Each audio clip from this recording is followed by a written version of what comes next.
Harp on Sports, the Bar, podcast, media, audio, and radio network. What do we have in store for you on this edition of the program? Some college football clues as we enter the month of November. And pretty much are down to the final 5 weeks, right? The final 5 weeks of the college football season, at least the regular season. And then, of course, the caveat of conference championship weekend. We're going to look through the 4 major conferences and give you the 2 games in each conference that are going to shape the rest of the season. Just 2. One conference will only can find 1. But of the 4 major conferences that are left, the 2 games in each of those that'll shape 2024 the rest of the way going out. Also, the Bucs stuck. Mike Evans out. Godwin out.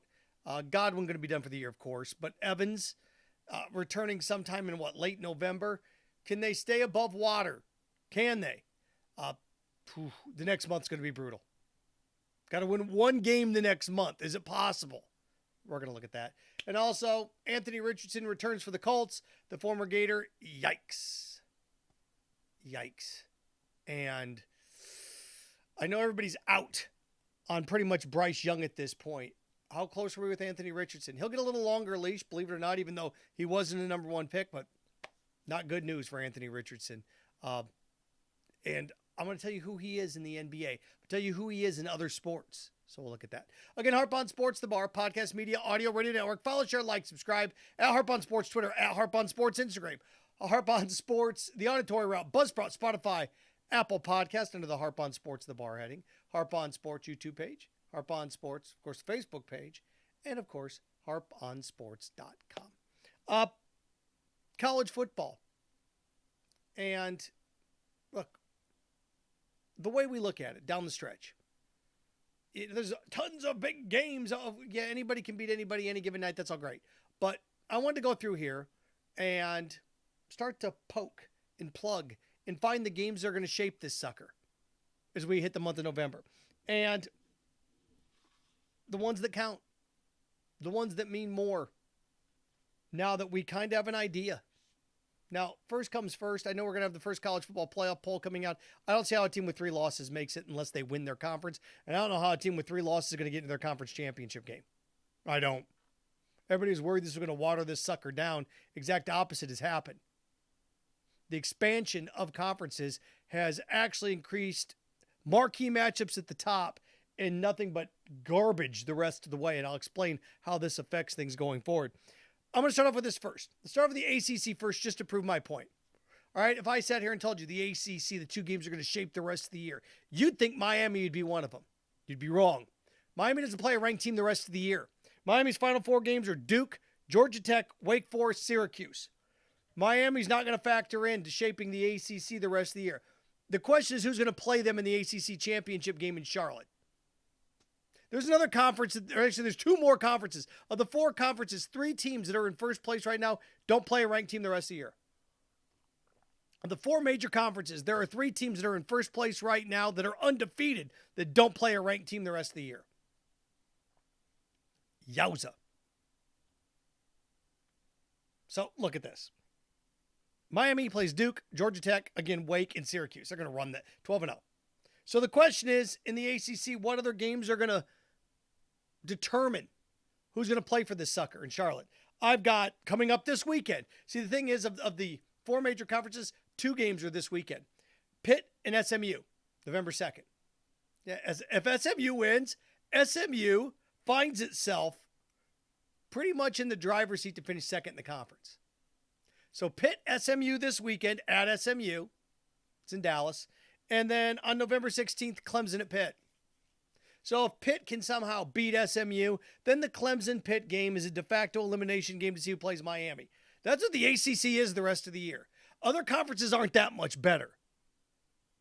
There's basically one conference that features 2 semifinal games to get to Atlanta. Gave it away, didn't I? But that's what the ACC is. Again, this weekend, Pitt, SMU, and then in 2 weeks, Pitt and Clemson. There you go. Those are the 2 matchups that mold the ACC. And, of course, Cam Ward's going to be your Heisman candidate out of this conference. In the Big Ten, 2 games mold this sucker the rest of the way. By the way, one of them doesn't feature Oregon, the first place number 1 ranked team in the country, because the rest of the way, they don't play a single ranked team. 4 games: Michigan, Maryland, Wisconsin, Washington. They'll play a ranked game the rest of the way. So Oregon's got 4 rankless opponents final month of the year. Yep. So Oregon, welcome to Indianapolis. Who's going to play you? These are the 2 games that shape the Big Ten the rest of the way. Ohio State, Penn State this weekend. If Ohio State loses, they're out. If Penn State loses, there's still a chance that they could end up making it to Indy. Slim, though. So Ohio State, Penn State this weekend. And after that, Indiana at Ohio State, November 23rd. Just like we thought. Indiana, Ohio State. The winner gets to go to Indy to take on Oregon. Could you imagine an Indiana, Oregon Big Ten championship game? Just ridiculous. But there's where we are. So this weekend, Ohio State, Penn State, gigantic. If Ohio State wins, then that makes the Indiana-Ohio State game on November 23rd de facto to go to Indy. Because Oregon, again, down the stretch, Washington, Wisconsin, Michigan, they'll play a ranked team the rest of the year. I forgot about Maryland, which was the juggernaut. So there's where we sit in the Big Ten. I can't find a second worthy game in the Big 12. Again, here we go again. BYU's in first place in the Big 12. Who do they play the rest of the year? No ranked teams. Utah, Kansas, Arizona State, Houston. Now, that's not to say that they're going to lose one of those. But in terms of shaping the Big 12, they should coast as well. Which tells you at the end of the year, you could have an undefeated Miami, an undefeated Oregon, an undefeated BYU, all in their conference championship games. Again, BYU, Utah, Kansas, Arizona State, Houston. 12-0. And the only other game I can find in there is Kansas State at Iowa State, November 30th, the last weekend of the year. So,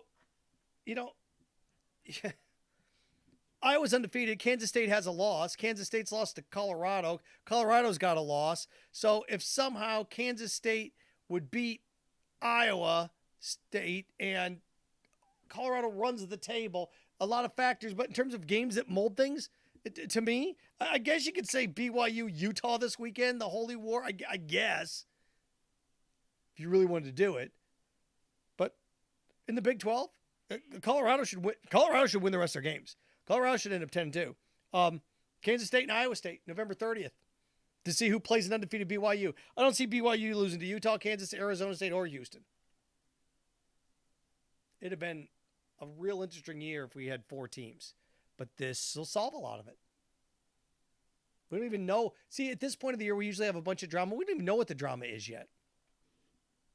In the SEC, to wrap this up, everybody has to play somebody ranked the rest of the year. Just the luck of the draw. But when I looked at the SEC, this is kind of de facto Final Four at this point. A&M's undefeated in first place. Georgia in second with a loss. Texas in third with a loss. Tennessee in fourth with a loss. So what do you have?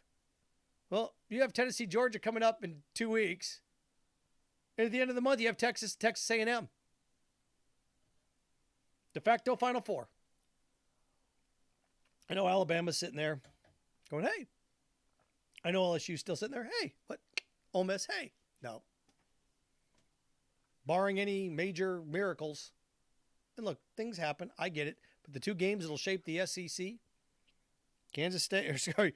Tennessee, Georgia, coming up in 2 weeks, and Texas A&M at the end of the year. Texas A&M doesn't play a ranked team, with the exception of Texas, the rest of the year either. We almost had 4 conference frontrunners, all undefeated, inside of the conference, not play a ranked team. Think about this. The 4 teams that are in first place in major college football, the 4 teams that are in first place, play 1 ranked team the rest of the year. 15 unranked teams. How about that one? How about that for you? Pretty remarkable, isn't it? I think with all the conference expansion, you'd get that. But, so there you go. And then I mentioned the other ones that are out there. Boise State, looking at what they've got the rest of the year, Army, Navy would, Navy losing to Notre Dame the way that they did. You could point to Army, Notre Dame here in 3 weeks is your non, because I told you the 4 conferences and I was going to give you one outside of it. Navy, Notre Dame would be the other one, because that's the last team that's got a chance to beat Notre Dame. In New York City at Yankee Stadium, because I got news for you. Florida State's not doing it. Not going to happen, gang. And you look at the rest of the schedule and who they've got. Virginia, not going to do it. Out at USC, maybe that could get a little wonky, but Army, Notre Dame, maybe the last shot that somebody has to beat Notre Dame, because Notre Dame wins them all, they're going to play in the playoffs some way or another. So there you go. So there's our college football count, or at least the games that count coming down the stretch.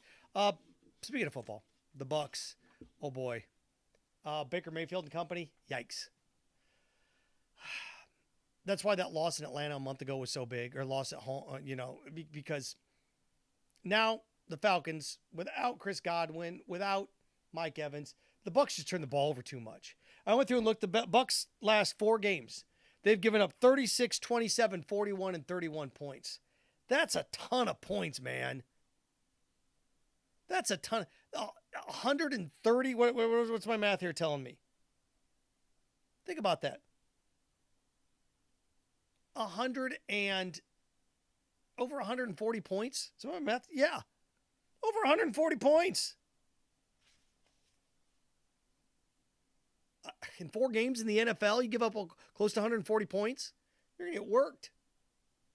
Baker Mayfield, 7 picks the last 3 games. So Baker, it's high risk, high reward with him, right? 7 picks the last 3 games. They're able to get out of one there against the Saints. But Saints are terrible. And can you weather the storm? Right now, a game behind the Falcons, and the Falcons swept them. It's going to be tough for the Bucs to win this division. It is. So then you try to find sneaky ways to get on the back end at 9-8, which means you're going to have to go on the road to take on what? A Detroit. Going to have to go on the road to take on what? A Green Bay. A Minnesota. Go on the road to take on Washington. I know it doesn't seem, oh my God, but that's where the Bucs are looking at now.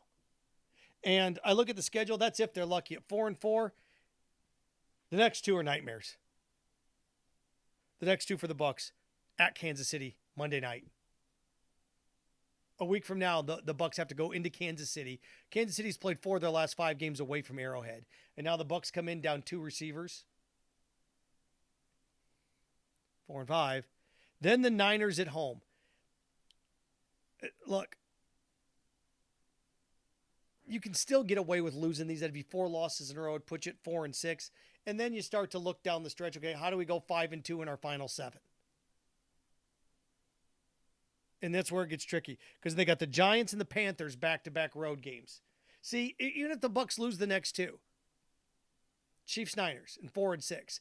Then they've got the Giants and Carolina. That gets them back to 6-6. And now down the stretch, you come with 5 games to go. Got to go 3-2 to give yourself a shot. What's left at that point? Home against the Raiders, at the Chargers, at Dallas. You're like, oh my gosh. Oh, gee. Yeah, but they end with the Panthers and the Saints both in Tampa. So if Mike Evans comes back healthy, if somehow, some way, you can split these next 4. Somehow, some way, split these next 4. Chiefs at Arrowhead.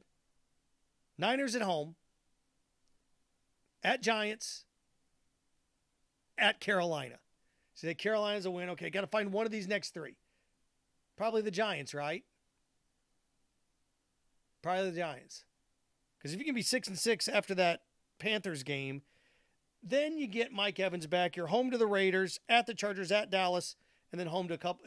It may be a similar situation where they win their the Bucs could be 7-8 going into those final 2 games, beat the Panthers 8-8, beat the Saints 9-8, and see where the tiebreakers fall. But I think the division at this point's gone. That's what Sunday did. Sunday. You're a game behind the Falcons, and they swept you. Division's gone. It is. And then you start looking around the NFC and going, okay, Caught a little bit of a break with the Bears getting beat the way they did. They've got 3 losses. You've got 4. Okay, looking around at the rest of the wild games, all of a sudden, Seattle gets waxed. All of a sudden, Arizona, oh boy, Arizona all of a sudden is a little salty. You got the Niners who are going to be fine. I don't know what the entire NFC North is loaded. The Vikings and the Lions. It's going to be tricky. It's going to be tricky. 10 wins probably gets you in. It's going to be tough for the Bucs to get there. It really is. Baker, 7 interceptions the last 3 games. You're going to go out to Arrowhead. You're going to throw 2 picks. What Baker has averaged interception-wise the last month, you're going to go out there. You're going to give Mahomes 2 extra possessions and go up against that defense who's starting to click. Offense starting to click in Kansas City. They're undefeated. Kansas City's undefeated, and Mahomes has thrown 8 touchdowns and 8 picks. It's almost absurd what he's done. But that's where the Bucs are right now. Godwin went down and Evans went down. 2 devastating injuries. 2 devastating injuries. And the Ravens in the short week turn around and go and lay an egg and lose to Cleveland. But, it's where we are. 4-4. Again, got to split the next 4. And you're going to lose one of them this weekend at Kansas City or next Monday. One thing I wanted to end with is Anthony Richardson. Wow. Extreme amount of talent. But just, Oh, did you see that touchdown pass? Yeah, but he's 2 of 16 with a bomb. Great. And here's the thing. In the NFL, Anthony Richardson's going to scramble the way he does, but then takes himself out of a game because he's tired. I know everybody compares people to Mahomes and Josh Allen and Jaden Daniels, and that can be kind of not fair. But, dude, I mean, come on. Well, he has to run so much because of his line. Man, dude is running in Florida. Dude's always run. I saw a devastating stat on Anthony Richardson. The dude has only thrown 477 passes since high school. Think about that. Only 477 passes since high school. Seldom do you get through college without throwing fewer than 1,000 passes. And this dude has only thrown 477 passes since high school. That's hard to do. Think about it alone. If you have 30 passes in an NFL game on average, it's 480 passes in a year, more than that. There'll be quarterbacks this year in the NFL that throw more passes than Anthony Richardson has since high school. In leading by example, it matters. Boy, it'd be tough if you're a starting quarterback and you're a center. The centers are 340 pounds and this big offensive lineman huffing and puffing. Where's Richardson? Oh, he's out. He's tired. What? Not good. And I told you a couple years ago, I was apprehensive about going to Indianapolis. Peyton Manning gets, 3 neck surgeries there. Andrew Luck quits before his 31st birth. Wasn't even 30. He said, that's it. I'm not doing this anymore. Certain places I know they've got offensive linemen that protect you. Kansas City, Pittsburgh, Green Bay. They protect their quarterbacks. To some extent, Detroit. Now, Dallas, always. D.C., pretty much. I know it's been slim pickings, but historically they protect their guys up front. Certain organizations don't. They don't. Dolphins. Quarterbacks are hurt all the time. All the time they're hurt. Titans. Quarterbacks are hurt all the time. And now this. Colts quarterbacks hurt all the time. So where do you go from here? A lot of places you can go, but boy, a lot of things you can be. Tired's not one of them. Not in the National Football League. Harp on Sports, the Bar, Podcast Media, Audio, Radio Network. Follow, share, like, subscribe. At Harp on Sports Twitter, at Harp on Sports Instagram. Harp on Sports, the Auditory Route, Buzzsprout, Spotify, Apple Podcasts. Harp on Sports Facebook page. Of course, Harp on Sports YouTube channel. And harponsports.com. Remember, stay clean, stay focused, stay strong. Frankenstein, have fun with your friends.